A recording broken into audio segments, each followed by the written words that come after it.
Dawn breaking in London and the Labour mayor in good spirits. A Labour council!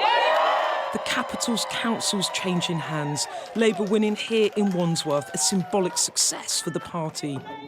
And the outgoing Conservative leader clear national issues at play. The cost of living is a bit of an issue and people are complaining about that. There have been other comments about what is happening nationally, which is affecting people's judgment, and people are making that judgment between national and local and casting their vote as they want to. Partygate also spoiling the mood for Conservative councillors in Westminster. Another Tory council falling to Labour for the first time ever. Jubilation for him. Here in Barnet to hug in the handover of a third Tory council. This is a big turning point for us. From the depths of 2019, that general election, back on track. Yes. That change this last 2 years has been really hard for us as a party, but we've done it. We've built those solid foundations. Solid strides and fresh foundations in southern England, perhaps more troubling for Boris Johnson. The Liberal Democrats finally regaining ground. From the Tory heartlands of West Oxfordshire to southwest England in the town of Taunton. I wasn't expecting that. The Lib Dems exceeding expectations. What began as a tremor in Cheshire and Amersham became an earthquake in North Shropshire. And with our victories in Westmoreland and Furness, and our victories here in Somerset, it's now become a political shockwave that could bring down this appalling Conservative government.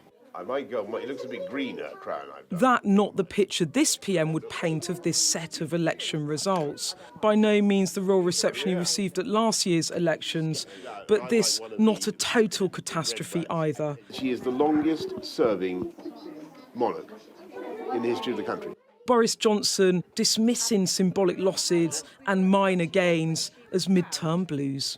It's mid-term and it's certainly a mixed set of results, and we've had a tough night in some parts of the country, but on the other hand, in other parts of the country, you're still seeing Conservatives going forward and making quite remarkable gains. The big lesson that I take from this is that this is a message from voters that what they want us to do, above all, 1, 2 and 3, is focus on the big issues that matter to them. But just down the road from the PM on this visit to his constituency, his own MPs say Partygate very much did matter. It's very clear on doorsteps there is a message here. People have switched their votes to lots of different other parties. They haven't endorsed Labour, endorsed the Liberal Democrats and the Greens, but they are clearly sending a message to my party, to the government that I support, to say that there needs to be some change.